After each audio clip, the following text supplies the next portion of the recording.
Komenasai, my name is Kensama, and this is Shadow Warrior 3. So this time we have a very recent and rather entertaining game that has come to a sizable sum of negative reviews. And I can see why that would be the case. It is a 5-hour game with a $50 price tag and a design meant to imitate rather than innovate. At the same time, however, it has come to praise as the best Shadow Warrior in the series. And once again, I can see why people will be saying that. It is flashy, fast-paced, and full of action. So which is it? A cash grab, a flawed masterpiece, or a beautiful, well-polished work of passion with great art, outstanding attention to detail, and exceptionally well-crafted effects?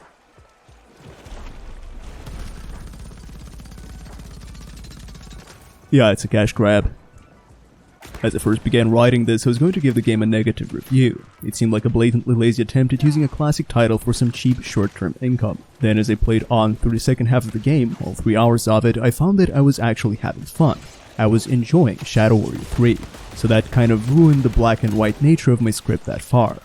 This is a weird game if you look at it as a critic. For every one thing it does right, it does something wrong. And for every several things it does wrong, it does something great. Which is easy enough to say, but it is not easy to figure out in exactly what way and how this reflects in the overall value of Shadow Warrior 3. Listen, I know your experience probably differs than mine, but I am having a blast. On the surface, it is decent, and it can even get you thinking that it is amazing. Below the surface, however, it is an uninspired, curtailed experience with no identity on its own. And yet, at its core, it is not nearly as bad as that may sound. As usual, if I begin with the graphics, the first thing I would note is that the visual execution is very competent. Models, lighting, and textures all look very decent. They may not be AAA standard, but they do look nice. And more importantly, they look consistently nice. Beginning at frozen cliffs and moving on to a fantastic, cloudy, floating city kind of setting, it almost feels like the game is developing a genuine mythos around the game world. From cold and hostile to warm and paradisiac, with a properly fused blend of traditional and fantastical, it makes you think that this just might be something special. A unique game, an experience that is not just action but a full-out adventure into a foreign, immersive, and sensible universe. Something the likes of Black Mesa's Zen, which is criminally underpraised by the way. But look a bit closer and you realize that whatever potential this might have had pales in the wake of how factually shallow this presentation really is. The attention to detail here is very hit or miss, and it is in serious need of polish. It is quite the letdown to be reviewing the sequel to a game I once praised for its physics and subtle particle effects and then see that this new and improved follow-up does not even have ripple and splash. For crying out loud, that's as basic an effect as you can get. In itself, it is not a problem, but it is a good way to summarize the loss of identity in Shadow Warrior 3. This title is a descendant of the legacy of the build engine. Those were games that went a long way to make the worlds interactive. Shake it, baby. Shooting these Koi in 1997 would have given you a secret. Here, they do not even react to being shot. It is the opposite of what build engine games were originally known for. Groovy.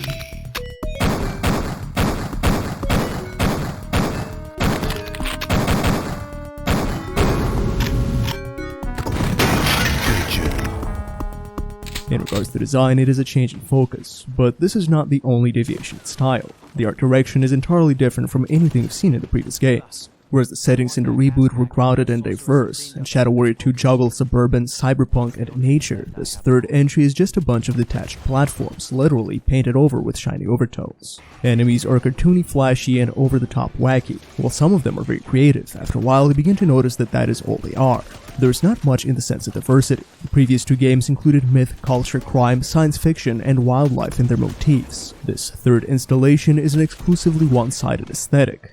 Moreover, it is also one that is ignorant of its predecessors. Gone are the ninjas, the yakuza, and the serpents from the previous titles. And while there is nothing wrong with adding new things, to completely eliminate the old would be like a Half-Life without Vortigaunts or Duke Nukem without Pick Cops. There is a definite tear in this one. The design may look nice, but it is not a design of Shadow Warrior games so far. Even Wang is a different look. He has a much more golden ratio fitting face. He dresses like a Star-Lord cosplayer and he is rocking a zoomer pompadour. Thus we have a Wang who is designed to look attractive instead of looking like Wang. While the reboots did change him up from the 1997 version, he still looked like his old self, just younger. Wang has always been a character you'd expect to see in a low-budget cult action comedy film. This new version, however, is somebody you would see either on TikTok or in Marvel's next Cape Cringe.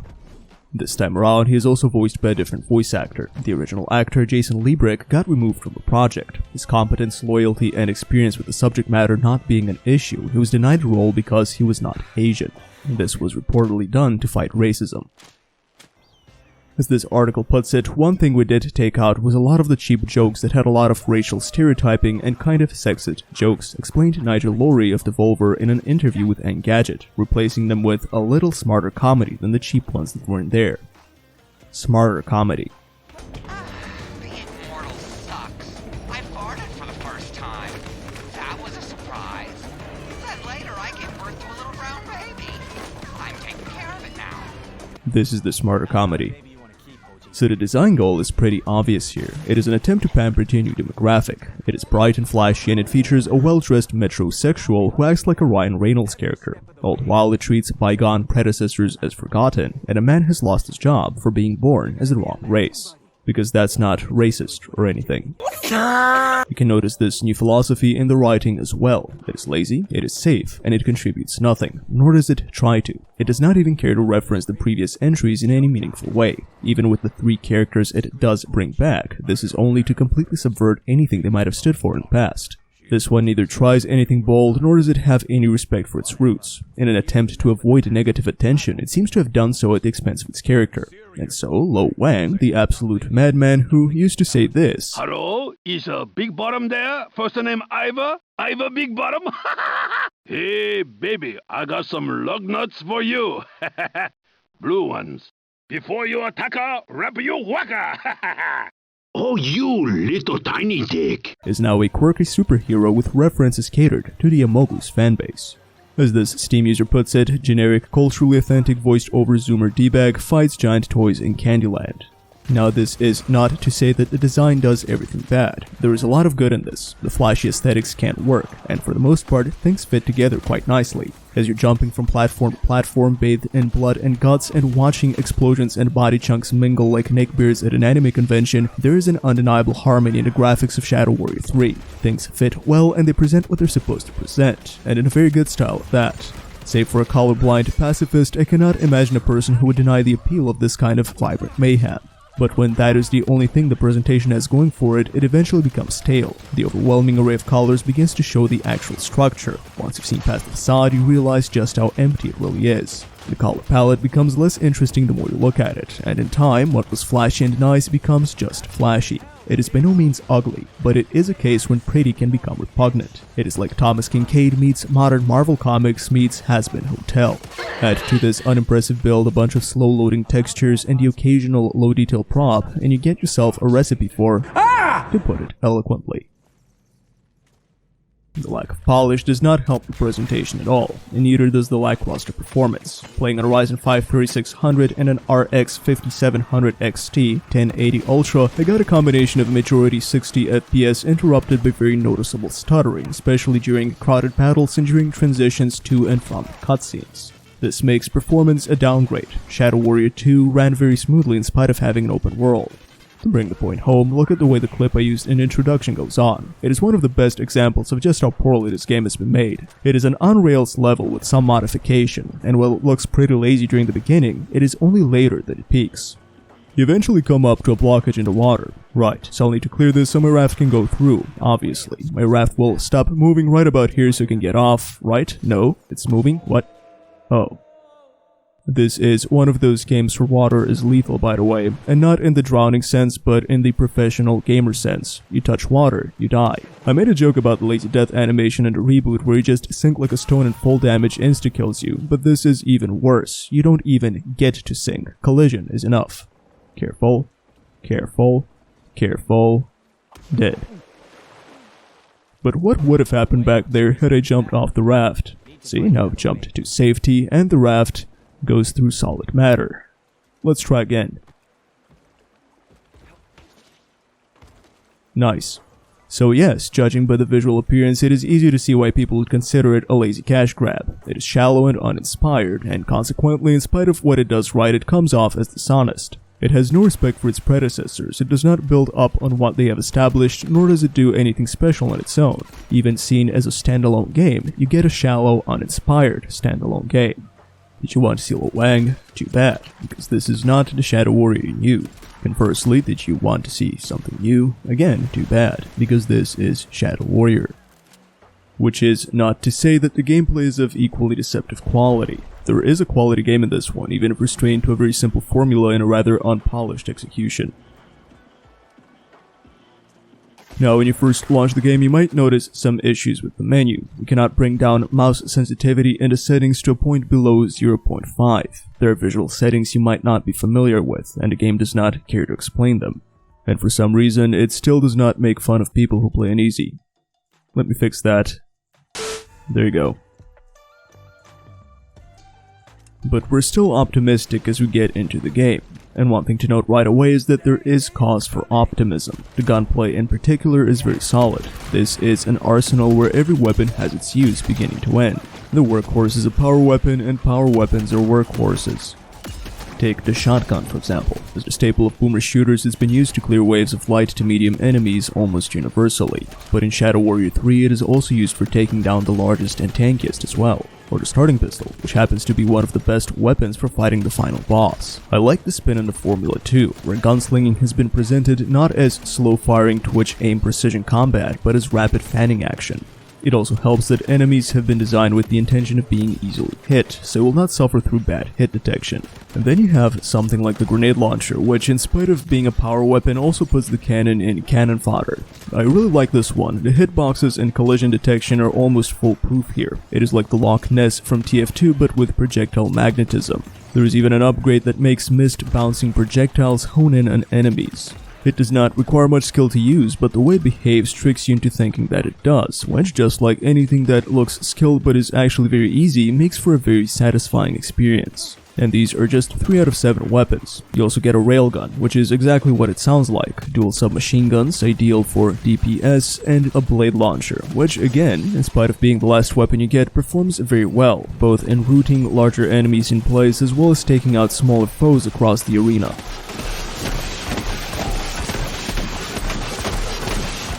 None of these weapons have an isolated use. They're all effective in pretty much all circumstances, to the point that it does not really matter what you're using. As long as you have ammunition for it, you just fire whatever it is you have in your hands at the time, and it will get the job done. This is commendable. Even Doom Eternal could not achieve that quite as well. Its way of making early game weapons relevant later on were gimmicks with a secondary attack. Shadow Warrior 3 on the other hand makes its weapons relevant not by using arbitrary gimmicks, but by having them start off powerful and keep on being powerful to the end. It is also nice that you get all of them by the time you're halfway through with the game. It leaves time to experience them in full. About a full 3 hours, that is. We'll get there. And last but not least is the katana, a staple of the Shadow Warrior series. The classic special attacks have been removed, and its basic attack is perpetually bound to secondary fire, thus making it less of a staple weapon and more of a knife and Call of Duty Zombies kind of tool. You still use it frequently, it's just not with the intent of dealing serious damage, which is a shame, but it is not without its silver lining. Though it sees little use at first, once you've gotten the 3rd upgrade, its projectiles apply elemental effects, meaning that you get an indefinite supply of freeze waves. So now you can fight enemies on your terms, which is very convenient because you can only damage these mole demons when they chance to resurface, and that's annoying. It immobilizes the fast and it makes tanks vulnerable. Just make sure you carry a shotgun, in case they don't want to pay for the ice sculpture. Come get your hot berries of love here. And shuffling between range and melee weapons is important because that is how you get supplies. Melee kills make demons drop ammunition, whereas kills with ranged weapons make them drop health pickups. So it is a balance between clicking left for healthcare and clicking right for the constitution. Each kill also rewards points that eventually allow you to perform Shadow Warrior 3's version of glory kills, referred to here as gore kills. The bigger the enemy, the more points you need to execute, and usually the better the gore weapon. Gore kills give you temporary access to special weapons, each of which is supposed to present some kind of a BFG. I rather like the Hattori's Great Sword, which locks onto enemies and can kill anything in a few hits.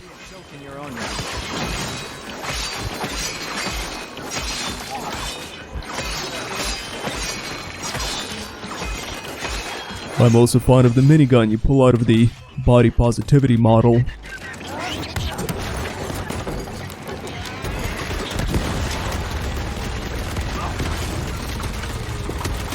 So in addition to the 7 weapons I described already, you get about 8 more, and they tend to have devastating effects. Finally, you get the Chi Blast, which is like a force push but not quite as well coded. Hey demons, do you know why apples are better than oranges? You can ask Sir Isaac Newton. Okay, never mind, how about now? You gotta be kidding me. Hey demon, do you know what is an underrated film? The Fall. Not that you know anything about it, apparently. But for real though, go see it. It is very artistically competent. I'm addressing the audience at this point, by the way. I highly recommend it.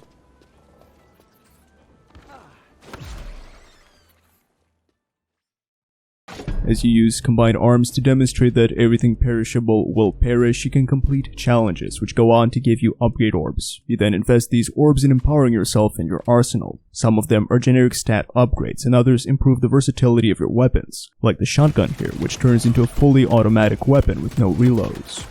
And I do advise doing the challenges. In addition to upgrades, they can vary up your playstyle and add an extra layer of fun to the gameplay. I actually found a new burst of entertainment once I tried to focus on specific challenges about halfway through. And speaking of bursts, there is of course the element of movement. You grapple, dash, and double jump to and from places so you can either put distance or cut the distance, no pun intended, between yourself and a designated foe. Movement is slick and it is fast, albeit not nearly as fast or not in the same way as fast as the movement of the previous game. It is fun and it can be addictive, especially if you spend most of your time moving and shooting, like some kind of an airborne, extremely agile, multi-directional carless drive-by. At which point the drive-by analogy doesn't really fit, but that is no crime. The punchline here would be that a drive-by is in fact a crime, but in hindsight I don't think that would be a very good joke, so I'll just let the clip play out instead, and I'll be back in about a minute. This is the game's combat at its best. Enjoy. Well, you know what they say. There can only be one!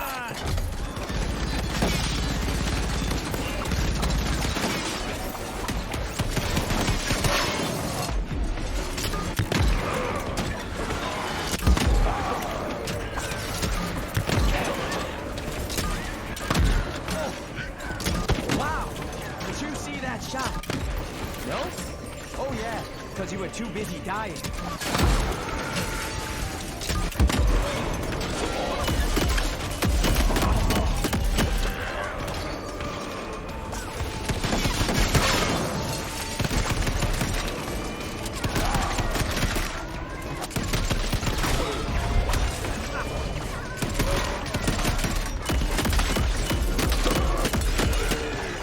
And that is the combat. All in all, it is pretty good.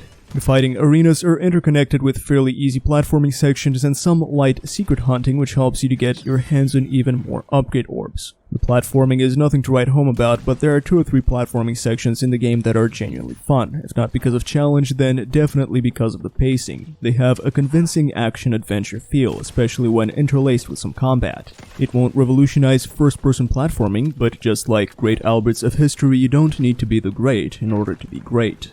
So at this point you're probably wondering, then why even speak of mixed reviews at all? The game sounds great. It is action-packed, the gunplay is superb, there's light character progression, and even a hint at very competent pacing. Where's the downside? Oh, it's coming, and it is not happy. I've summed up the problems of Shadow Warrior 3 into 3 categories that often feed off one another: inconsistency, loss of identity, and repetitiveness. Inconsistency is partly due to lack of polish and partly due to weird balancing, both of which point to the game having been possibly rushed, or at least not properly tested before release. While the game itself is most certainly not jank, some of the mechanics have been rather poorly done, and its occasional jankiness can range from minor annoyances to major flaws. One such problem is the grappling hook. You might notice there is a slight jitter whenever it is activated. That is annoying considering how much you'll be using it, but the jitter stops being such a problem in the face of other issues that are more than just visual. There are many deaths in this game that could have been avoided had the grappling hook worked as intended. Sometimes it can fail random QTEs, and sometimes it'll just jank out.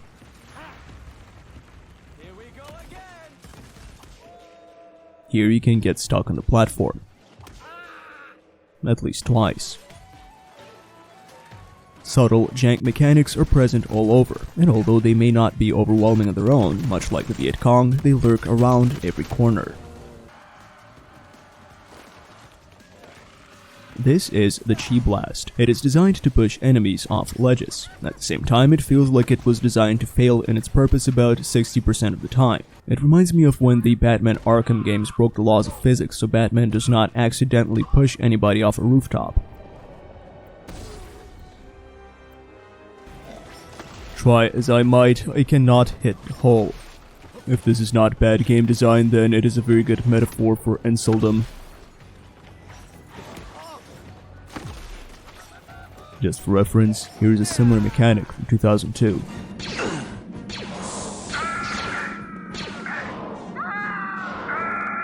Polish aside, balancing is also inconsistent. As highly as I spoke of the main arsenal, the core weapons are very hit or miss. While the Hattori sword is one of the most powerful items in the game, other weapons like the warhammer you get from the ogres are just plain bad. It is not even a proper melee weapon, but some kind of weird vision-obscuring shockwave.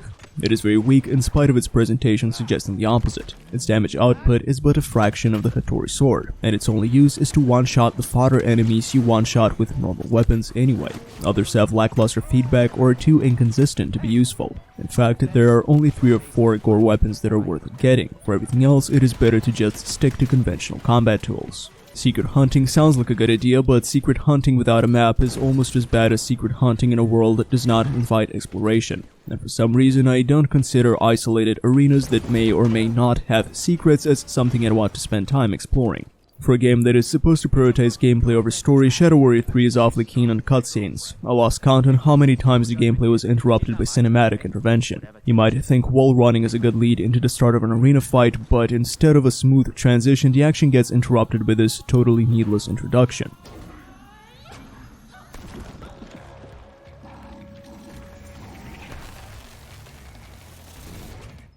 This hectic platforming bit looks like it should be followed by some epic conclusive segment, but what happens instead is a cutscene, one that makes no reference to what just happened, and its humor is centered around raccoon genitalia. Things like these mess with the game's pacing. Instead of a smooth stream of action, it feels more like a stuttering man trying to tell you about a Michael Bay movie, but he keeps getting interrupted by another stuttering person trying to tell you about an Adam Sandler movie. The cutscenes look lazily designed as well. Surely he is covering the camera, I mean his eyes, for cinematic effect. Saving on animation effort has nothing to do with it. And what they do show looks disappointingly stiff and positively amateurish.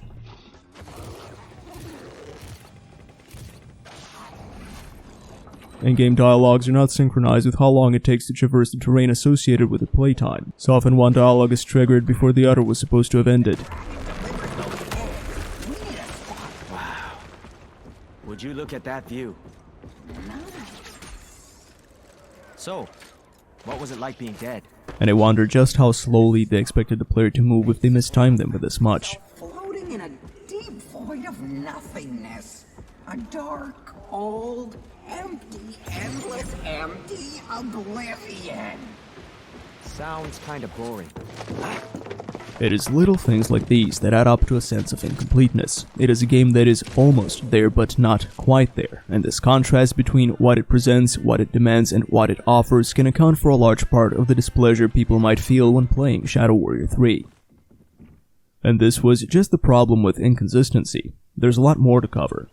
While the movement is functional, the unique movement system from Shadow Warrior 2 has been scrapped. No longer can you combine dash with a double jump to practically fly across the map. The movement in Shadow Warrior 3 has been redesigned to imitate the movement in Doom.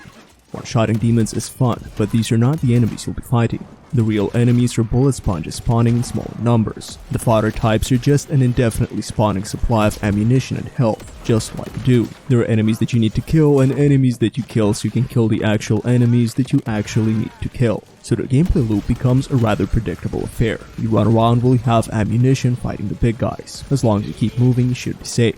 Like in Doom, the moment you feel that you are lacking a particular resource, you kill one of the fodder demons in a way that gives you this resource. Like Doom, then you platform, like in Doom, to get to another arena where you run around fighting big guys to occasionally kill a fodder demon for supplies. Just like Doom.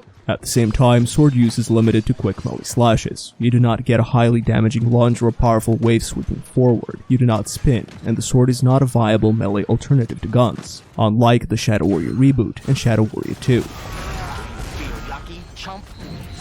Character progression is limited to base character upgrades and weapons. It is no longer the case that you can specialize in builds in an expansive skill tree, unlike the Shadow Warrior reboot and Shadow Warrior 2.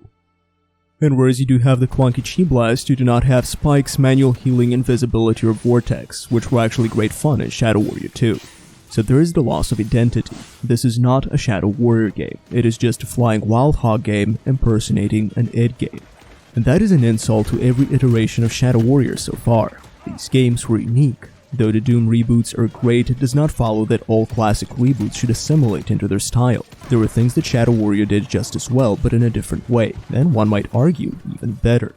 Yes, Doom and Shadow Warrior both emphasized speed, much like dancing emphasizes movement, but whereas Doom was more like ballroom dancing, it was smooth and consistent. Shadow Warrior, especially Shadow Warrior 2, was comparable to perhaps the same walls, but on rocket-propelled rollerblades. While breakdancing, it was not about being fluent as much as it was about being rapid. You fly across the terrain, you constantly change positions, and you rarely move in a consistent direction. And it seems that this is a mechanic that we will not be seeing in another Shadow Warrior game, probably for a while. The same goes for the sword fighting. The reboot even had its own unique healing mechanic based on melee damage. As useful as it is to freeze enemies, this pitiful wave does not compare to the powerhouse that was the katana in the other two games. The reboot had its own version of gore weapons as well, and it worked better than it does here. So why sacrifice these? The changes from Shadow Warrior 2 should have been better guns, less looting for gems, a rework of enemy resistances, etc., not a complete subversion. If you want to see just how ignorant Shadow Warrior 3 is of its roots, consider the fact that it prides itself on being extremely fast when it plays like this.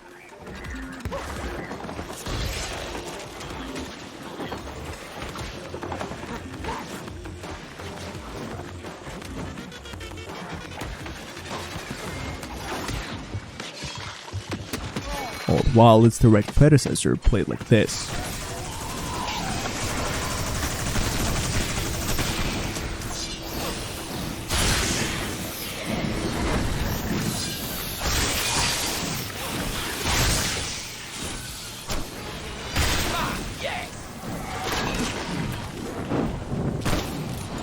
Shadow Warrior had its own unique gameplay, in particular a gameplay built around speed and a superb melee system, with the addition of character progression to the player's preference. I can understand variation to an extent. Previous games also tried different things, with the reboot being streamlined and the sequel going heavy into loot mechanics. But even with those changes, the character of Shadow Warrior remained as it was. The only changes in movement and sword fighting were improvements, not deviations. But then again, who am I to say? Shadow Warrior 2 flopped, right? Oh. It quadrupled the income of the reboot. Yeah, that's definitely proof they should have completely changed the formula. And you can probably tell that this gets repetitive. It is the same game loop over and over, and eventually it gets boring. While the pacing can be impressively tight in the second half, that is only a few hours before the game ends. And once it ends, you're done. There's no new game plus, no custom levels, no mission select, not even a horde mode. The only thing you can do is start over. So you cannot get all the upgrades, nor can you play through the full game with what you've unlocked. And while I did play through half of it a second time for recording purposes, I did not care to continue. I just don't feel like shooting at different variations of bullet sponges for 3 more hours. Even if you are interested in a second or third playthrough, if just for the sake of trying out different weapon combinations, that would still mean slogging through an identical first 2 hours to unlock the upgrades every time you do it, followed by 3 more hours of increasing repetition and diminishing stakes. The game has no drive and it is low on content, and that's what ultimately kills it, in spite of the entertainment value of the core gameplay. Perhaps with an expansion in the veins of Siberian Mayhem or extra levels that come free with the base game, it just might have enough value to make it. As it is, I cannot recommend it.